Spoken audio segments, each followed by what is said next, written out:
Hello students. So students, as you know that we are completing chapter number 16 probability, okay?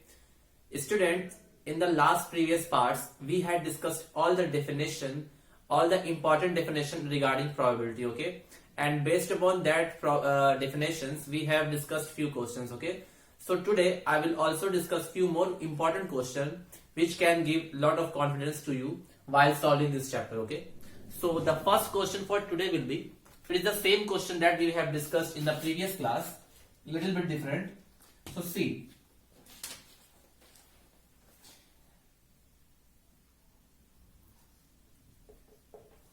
question is that if A and B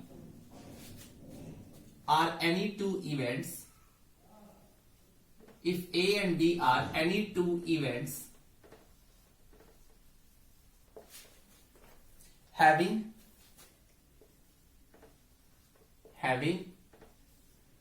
P A union B is equal to 1 by 2, okay,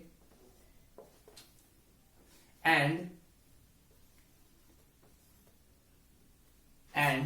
PA bar is equal to 2 by 3, then what is the probability of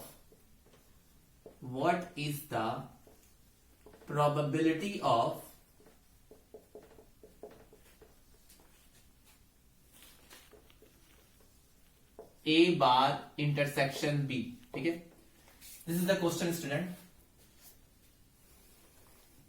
So question is that if A and B are two events, okay, A and B are two events and the probability of A union B is given that 1 by 2 and the probability of A bar is also 2 by 3, then we had to calculate what is the probability of A bar intersection B, okay? Means this thing we have to find. Means we have to find probability of A bar intersection B. This we need to calculate. Okay? It is very simple question, student. Just you have to go through some concept. Okay? So A intersection B. Okay? So first we will apply the formula that we know. Okay? So actually we know that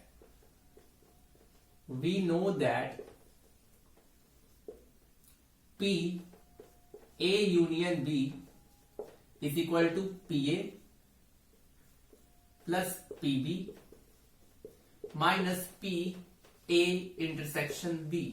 ठीक है, अगर मैं इसका Venn diagram बनाऊं students, if I will draw the Venn diagram of this events, so the Venn diagram will be like this. ठीक है, ये हमारे दो इवेंट्स है A एंड B.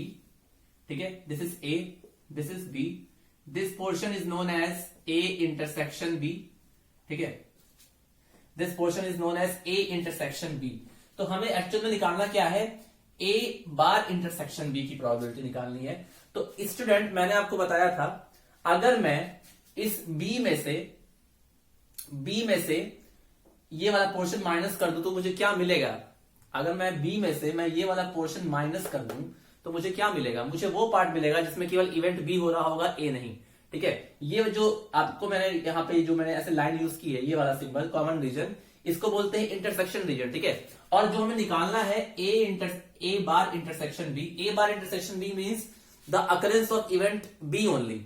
अगर मैं ये लिखता हूं ए बार इंटरसेक्शन बी, इसका मतलब क्या हुआ? मैंने लास्ट क्लास में आपको बताया था, इसका मतलब होता है occurrence of event B only, केवल बी हो, ए नहीं हो. ए नहीं हो, केवल बी हो. तो केवल अगर बी होगा तो इसका मतलब मुझे ये वाला रीजन चाहिए, that was reason B I want. और इसी रीजन को क्या बोलेंगे हम स्टूडेंट? इसी रीजन को हम बोलेंगे ए बार इंटरसेक्शन बी. मतलब कि occurrence of event of B only, not A. ठीक है, तो अगर मुझे ये ब्लू वाला रीजन निकालना है तो मैं इस ब्लू वाले रीजन को क्या ले सकता हूं? मैं ले सकता हूं, अगर मैं प्रोबेबिलिटी ऑफ बी में से probability of A intersection B minus कर दूं तो मुझे ये वाला रीजन मिल जाएगा. ठीक है, तो मैं करूंगा कैसे स्टूडेंट? देखिए, इसकी वैल्यू मुझे पता है, इसकी वैल्यू है दैट इज 1/2. ठीक है, अच्छा मुझे PA बार पता है लेकिन मुझे PA नहीं पता है, तो हम जानते हैं ना कि PA plus PA bar is equal to 1. तो यानी कि PA की वैल्यू हम निकाल सकते हैं कैसे? 1 माइनस PA बार. निकाल सकते हैं कि नहीं इस पी ए की वैल्यू। अच्छा, ये जो PB minus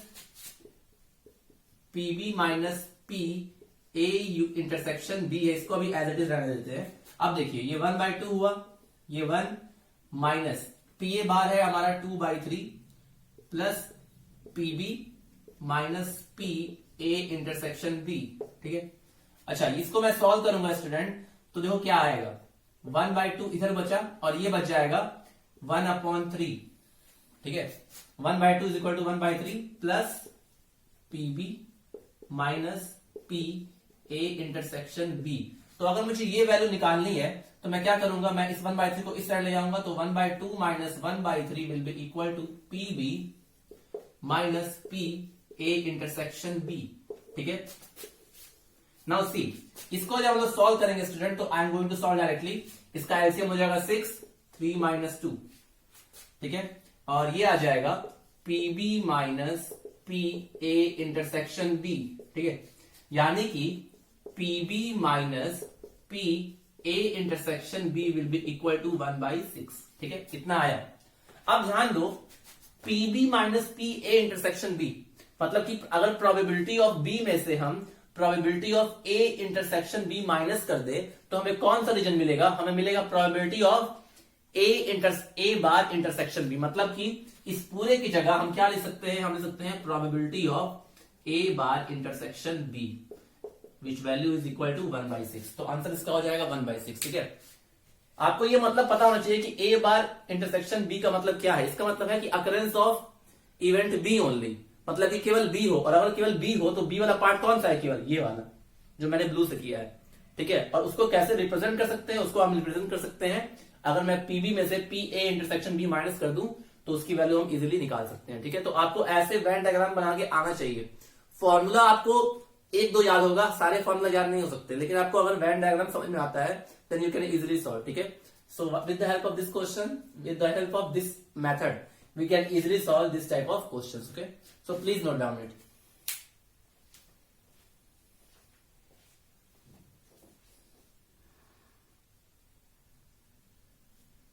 Now students, next question.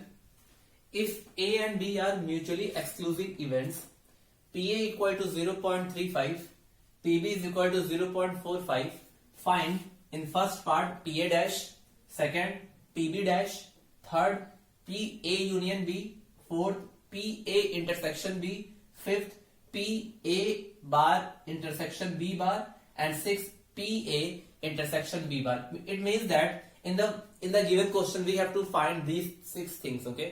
So one by one we will calculate all these things. So now let's circle it, ठीक है। तो क्वेश्चन में क्या दिया है स्टूडेंट, पीए दिया। अगर मुझे first part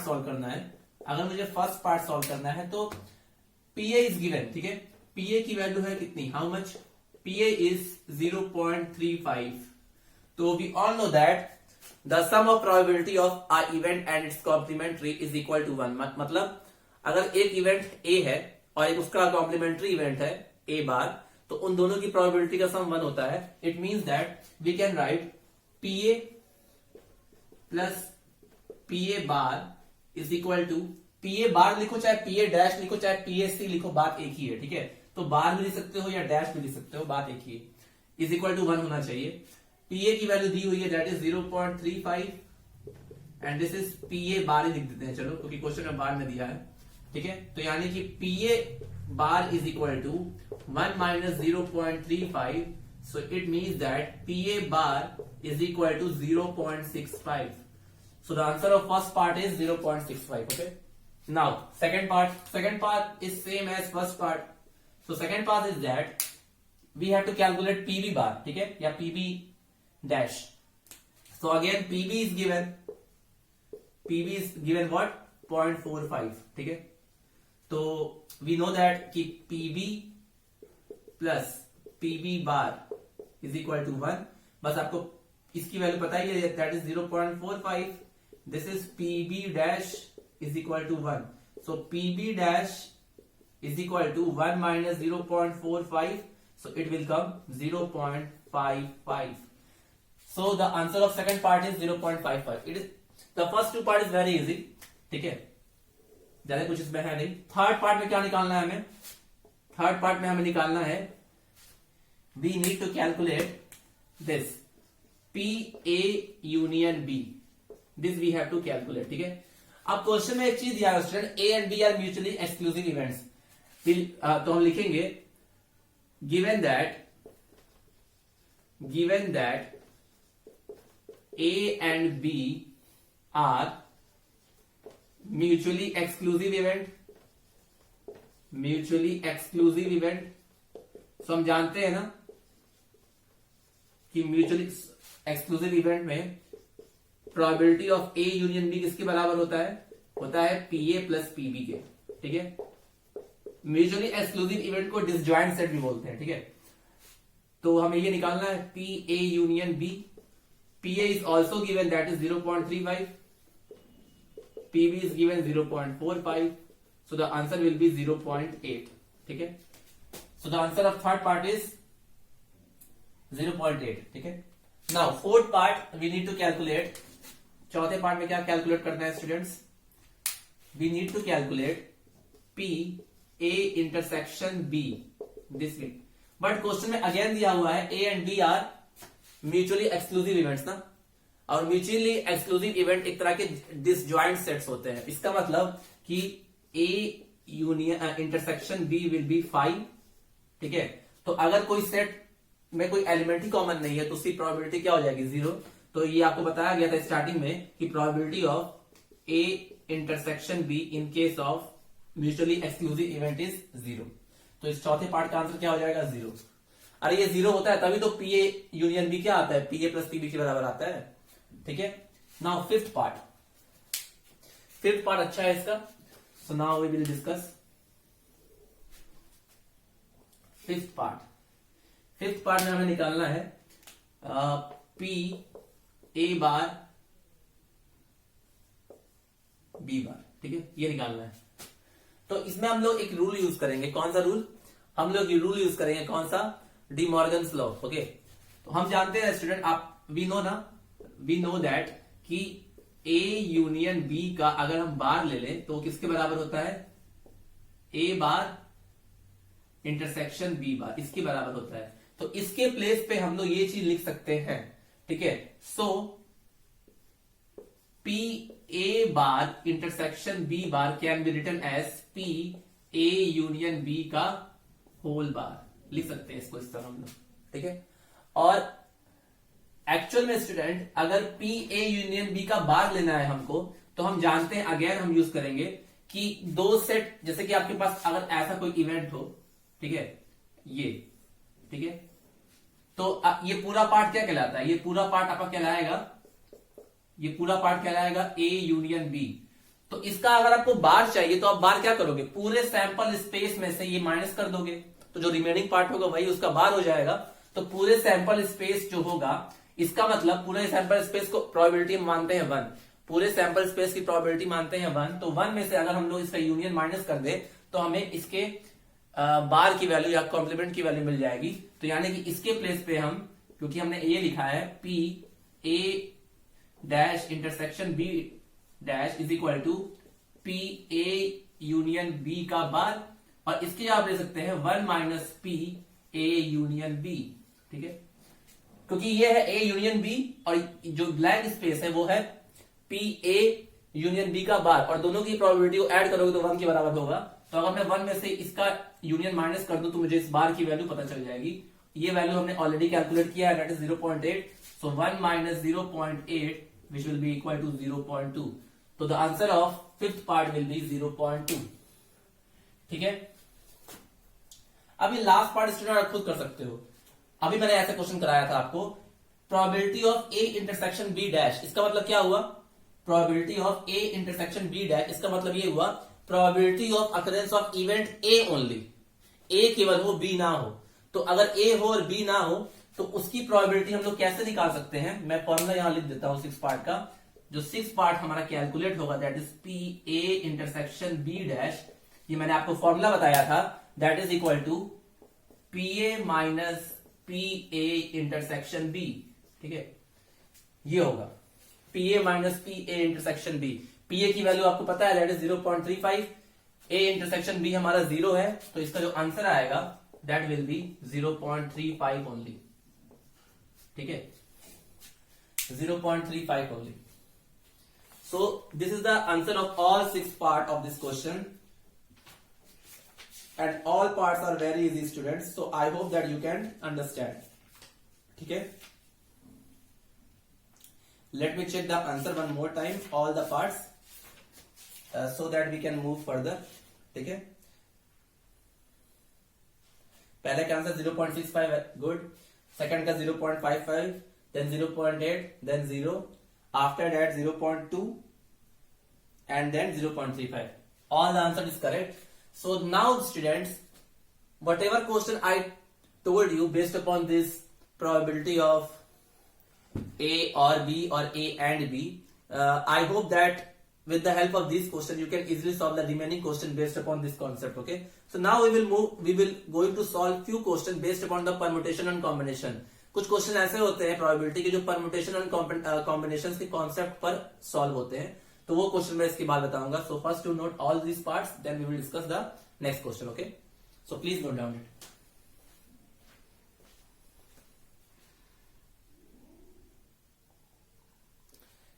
now students, our next question based upon the concept of permutation and combination. See student, what is the question? A box contains 10 bulbs, okay, of which just 3 are defective. ठीक है, there is a box in which 10 bulbs are present. Out of 10 bulbs 3 are defective. Okay, if a random sample of 5 bulbs is drawn, find the probability that the sample contains first exactly 1 defective bulb, second exactly 2 defective bulb, and the third no defective bulbs. Okay, so there are 3 cases, and in out of 3 cases we have to find the probability of each case. Okay, so हमको करना क्या है, हमें पहले question समझना होगा. एक box में 10 बल्ब्स है जिसमें से 3 डिफेक्टिव है. ठीक है, हमको एक सैंपल कलेक्ट करना है और उस सैंपल में कितने बल्ब लेने हैं, 5. मतलब कि हमें 10 में से ओवरऑल 5 बल्ब कलेक्ट करना है. तो we have to find the probability of the sample that contains first part exactly 1 defective bulb. पहला जो सैंपल हम लेंगे उसमें हमको केवल 1 डिफेक्टिव बल्ब चाहिए. दूसरा जो सैंपल लेंगे उसमें केवल 2 डिफेक्टिव बल्ब चाहिए, और तीसरा जो लेना है मुझे उसमें कोई डिफेक्टिव बल्ब होना नहीं चाहिए. तो पहले बात तो हम करेंगे क्या, पहले हम लोग ये फाइंड कर देंगे कि टोटल नंबर ऑफ आउटकम्स होंगे कितने, मतलब कि हमें एनएस की वैल्यू क्या मिलेगी, क्योंकि हम जब प्रोबेबिलिटी निकालते हैं तो we use the formula that is NE by NS, which means that number of favorable outcomes divided by total number of outcomes. So our first procedure is that find out the total number of outcomes. तो total number of outcomes के लिए क्या करना होता है, आप देखिए कि टोटल बॉल कितने हैं या बल्ब कितने हैं या टोटल आर्टिकल कितने हैं, उसमें से आपको कितना लेना है. तो there are 10 bulbs and we have to select 5 bulbs. ठीक है, हर सैंपल में हमें 5 बल्ब कलेक्ट करने हैं. तो हमारे पास 10 बल्ब है और 10 में से कोई भी 5 ले सकते हैं हम लोग. So the total number of outcomes will be equal to the selecting 5 bulbs out of 10 bulb. ठीक है, क्योंकि हमें ये नहीं बताया कि हमें कौन सा बल्ब चाहिए, बस हमें ये है कि मुझे 10 में से 5 को लेना है. तो जब 10 में से 5 को लेना है, अरेंजमेंट मैटर नहीं कर रहा है, तो इस केस में हम लोग सिलेक्शन यूज करेंगे, मींस कॉम्बिनेशन. तो 10 में से 5 बल्ब सेलेक्ट करने का कितने मेथड हो जाएगा, 10C5. It means that in the question total number of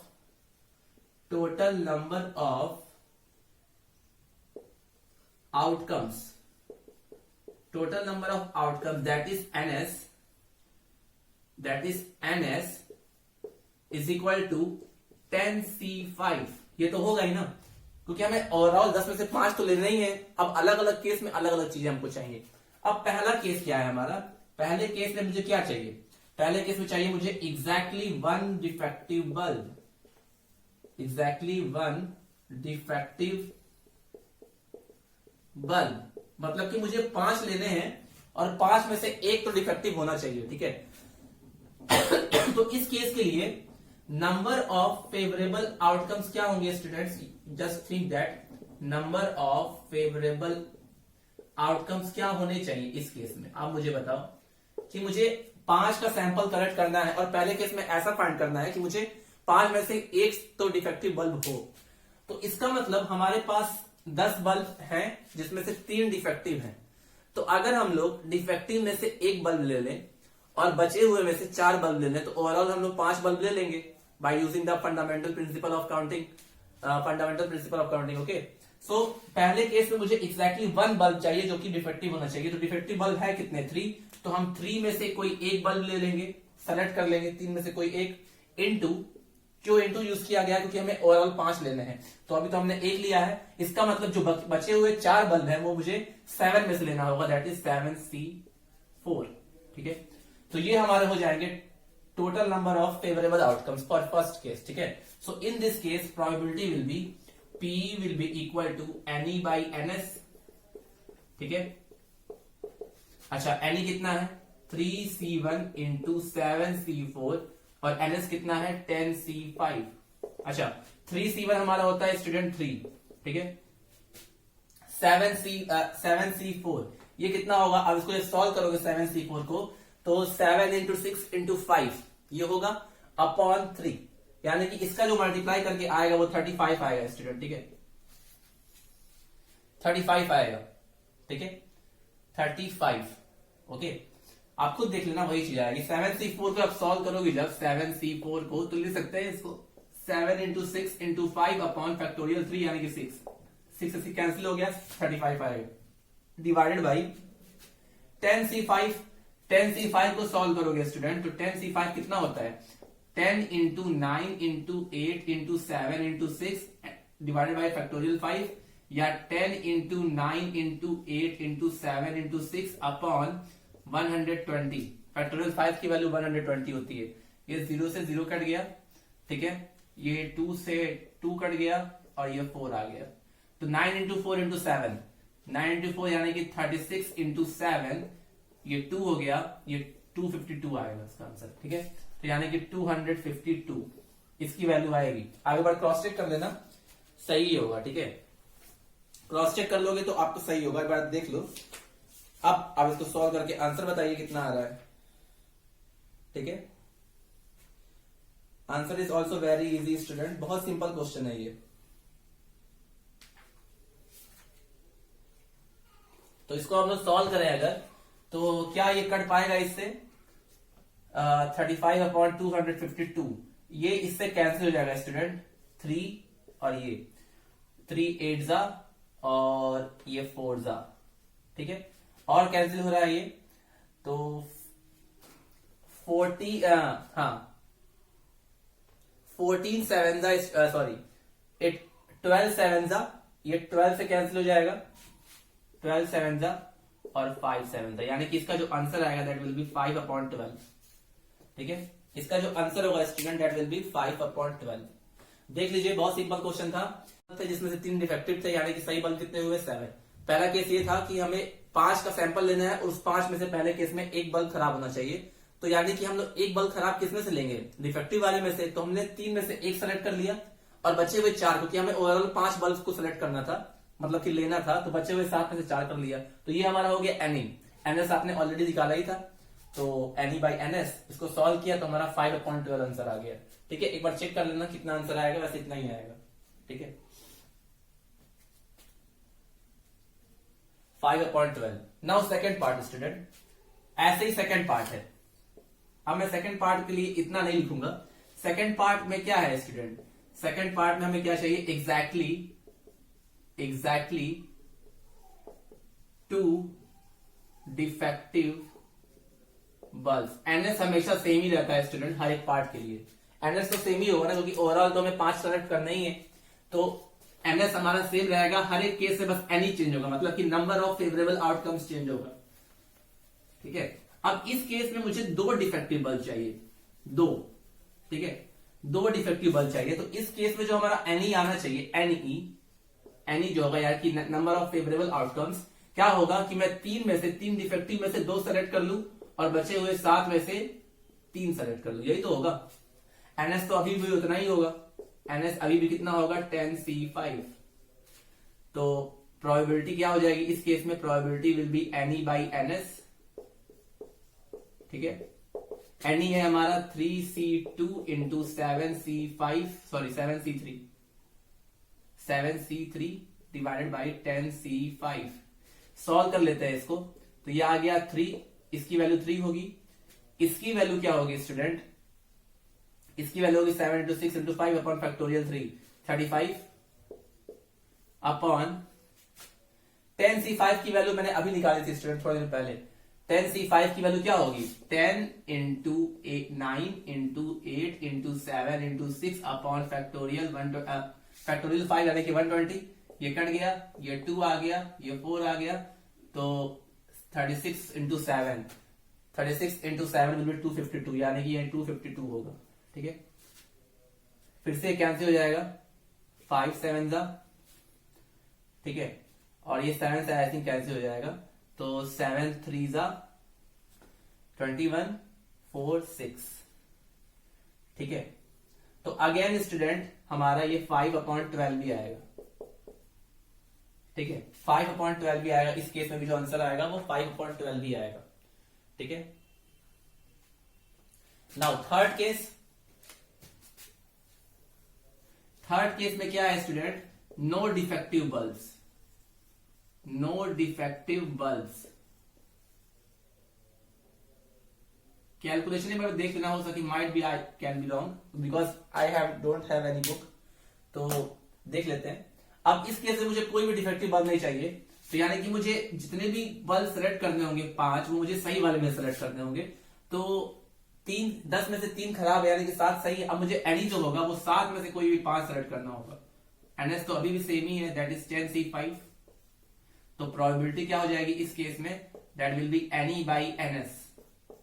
ठीक है, so probability of E, any है हमारा 7c5 एंड ये है 10c5। सॉल्व करोगे तो 7c5 की वैल्यू 7 इंटू 6 अपॉन 2 यानी कि 21, इसकी वैल्यू 21 आ जाएगी, और इसकी वैल्यू तो अभी हमने निकाली है 252। ठीक है, तो कैंसिल कर देते हैं, 3 7 जा, और ये हो गया 7 3 जा एंड 6 जा, यानी कि जो आंसर आएगा वो 1/12 आएगा। ठीक है, तो इस केस में जो आंसर आया हमारा वो 1/12। तो इस तरह से आप परम्यूटेशन एंड कॉम्बिनेशन से रिलेटेड क्वेश्चन भी सॉल्व कर सकते हो स्टूडेंट। ठीक है, सो प्लीज नोट डाउन इट।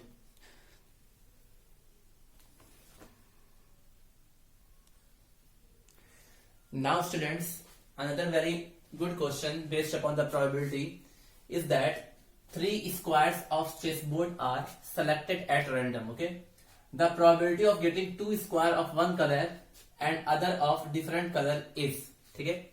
तो student, first thing I want to tell you that it is the last question from my side. After this chapter will be over. तो आप इसके बाद के जितने भी क्वेश्चंस बन सकते हैं आप बुक से ट्राई करिएगा। All questions are very easy. ठीक है, and there are many question based upon the cards also that you can easily solve like this method also। ठीक है, तो पहले आप ये क्वेश्चन को समझिए कि कैसे करना है इसको।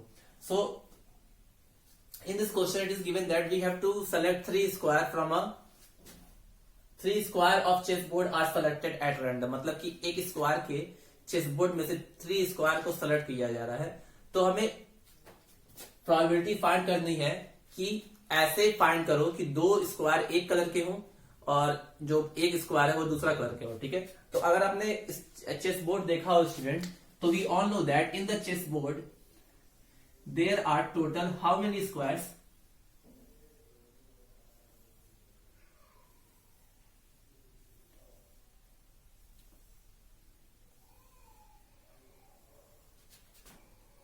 सी this is the shape of chess board.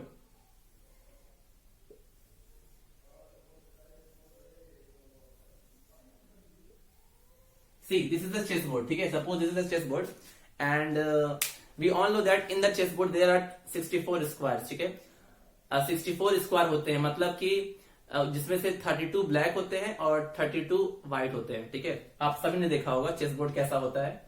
तो अल्टरनेट मैं अगर करना चाहूं कैसे होगा, अगर मैं अल्टरनेट करूं ऐसे ऐसे, फिर ये ऐसे ऐसे, ऐसे ही कुछ होता है ना। मैं इसको ड्राइंग कर देता हूं ताकि आपको समझ में आए।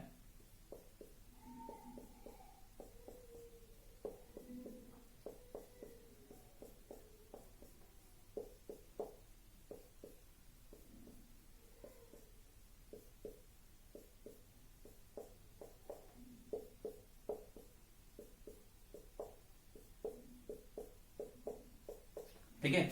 जहां पे मैंने मार्क किया है वो ब्लैक वाले हैं और बाकी जितने भी व्हाइट वाले हैं वो मैंने मार्क नहीं किया है। तो हमें क्या करना है स्टूडेंट्स की इस चेस बोर्ड में से 3 स्क्वायर को सेलेक्ट करना है। कुछ ऐसा सेलेक्ट करना है कि 2 एक कलर के हों और एक दूसरा कलर का हो। मतलब कि अगर 2 व्हाइट हैं तो एक ब्लैक होना चाहिए और अगर 2 ब्लैक हैं तो एक व्हाइट होना चाहिए। ठीक है। तो यानी कि हमें ओवरऑल 64 स्क्वायर में से 3 सेलेक्ट करने हैं। तो हमारे टोटल नंबर ऑफ आउटकम्स कितना हो गया student? Total number of outcomes will be total number of outcomes, क्योंकि मुझे इफेक्टिवली कितने सेलेक्ट करने हैं? मुझे इफेक्टिवली 3 सेलेक्ट करने हैं। कितने में से?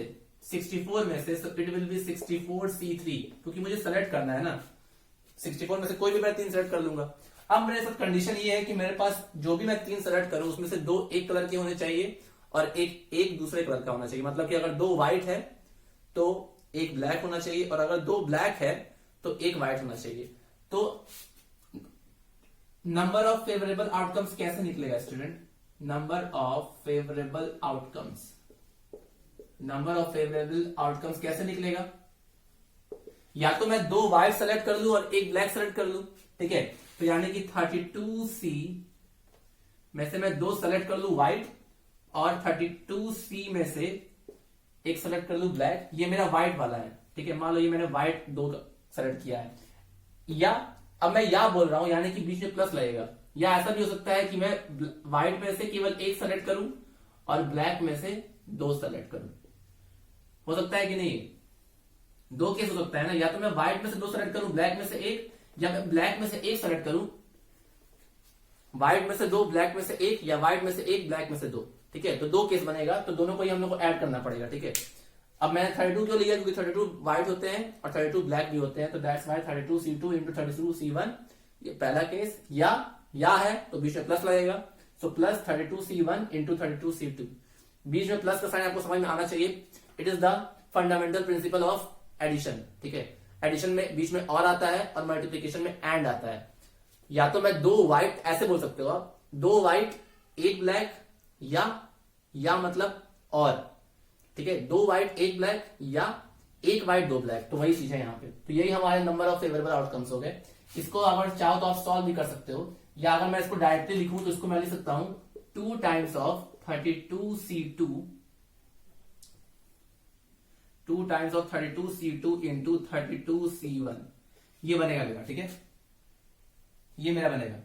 तो यानी कि प्रोबेबिलिटी क्या हो जाएगी स्टूडेंट? तो प्रोबेबिलिटी होती है NE अपॉन NS। ठीक है। NE क्या होता है? Number of favourable outcomes. तो इसको लिख सकते हैं हम लोग 2 इंटू 32C2 इंटू 32C1 और नीचे हो जाएगा 64C3, क्योंकि ये टोटल नंबर ऑफ आउटकम्स है। इसको जब सॉल्व करते हैं तो क्या आना चाहिए? 2 इंटू, इसको सॉल्व करेंगे तो आएगा 32 इंटू 31 अपॉन 2। इसको अगर सॉल्व करें तो आई होप आप लोग समझ रहे हो कि मैं कैसे कर रहा हूं। इसी तरह अगर मैं इसको सॉल्व करूं तो ये हो जाएगा 32 अपॉन 1। होगा कि नहीं? यही होगा 32 अपॉन 1। और इसकी क्या वैल्यू होगी? 64 इंटू 63 इंटू 62। ठीक है। अपॉन फैक्टोरियल 3 यानी कि फैक्टोरियल 3 ये आएगा। ठीक है। अब इसको यहां सॉल्व करते हैं। इस 2 से 2 कैंसिल हो गया तो ऊपर क्या बचा है स्टूडेंट? ऊपर बचेगा हमारा 32 इंटू 31 इंटू 32 डिवाइडेड बाई, नीचे बचा है 64 इंटू 63 इंटू 62 और ये फैक्टोरियल 3 ऊपर चला जाएगा, दैट इज फैक्टोरियल 3। इसको और सॉल्व करते हैं तो 32 इंटू 31 इंटू 32 इंटू फैक्टोरियल 3 की value 6 divided by 64 into 63 into 62। अब इसको सॉल्व कर लेते हैं एक बार। तो ये 31 से 62 कैंसिल हो गया 2 टाइम्स, 32 से ये 64 कैंसिल हो गया 2 टाइम्स। ठीक है। 2 से ये 3 कैंसिल हो गया 3 टाइम्स, 6 कैंसिल हो गया 3 टाइम्स, 2 से ये 16 कैंसिल हो गया और ये 3 से ये 63 कैंसिल हो गया 21 टाइम्स। तो यानी कि जो बचा हमारा वो बचा 16 अपॉन 21। तो 16 upon 21 will be your answer. ठीक है। तो इस तरह से आप क्वेश्चंस को सॉल्व कर सकते हो with the help of with the concept of permutations and combination. ऐसे ही कॉन्सेप्ट्स आपको कार्ड्स वाले क्वेश्चन भी यूज करना है। आपने कार्ड्स का क्वेश्चन क्लास 10th में देखा था कि what is the probability of selecting 4 king या 4 क्वीन मतलब कैसे क्वेश्चन देगा कि from a pack of card you have to select 4 card. तो पहला ऑप्शन ये दे देगा कि वो चारों ही कार्ड किंग होने चाहिए, तो क्या प्रोबेबिलिटी होगी, वो चारों ही कार्ड क्वीन होने चाहिए, तो क्या प्रोबेबिलिटी होगी। तो ऐसे ही आप अगर परमुटेशन एंड कॉम्बिनेशन का कॉन्सेप्ट लगाओगे, तो अगर आपको डेक ऑफ कार्ड में से 4 कार्ड सेलेक्ट करने हैं, तो टोटल नंबर ऑफ आउटकम्स कितने हो जाएंगे, 52C4। उसके बाद जैसा क्वेश्चन बोलेगा उसके अकॉर्डिंग आप एनी निकालना, और in the end use the formula of probability, that is any upon ns, and after that using that formula you can easily get the answer. ठीक है, so from my side student this chapter is over. Now it is your turn to solve the as many question as you can, because whenever you will solve more than question, then you can easily understand all the concept related to the particular chapter. ठीक है, आप जितना question लगाओगे उतना ही आपका doubt clear होगा। मैंने शुरू से कहा है कि I can give you the concept, I can tell you the methods, I can solve few questions, but the main thing you have to do only. Okay, मुझे solve करने से मैथ्स नहीं आएगा, it is your time to solve the questions. Okay, so now this chapter is over, so only one chapter is remaining, that is statistics. So that we will continue in the next part of the video, students. So till then, have a nice day, take care, thank you.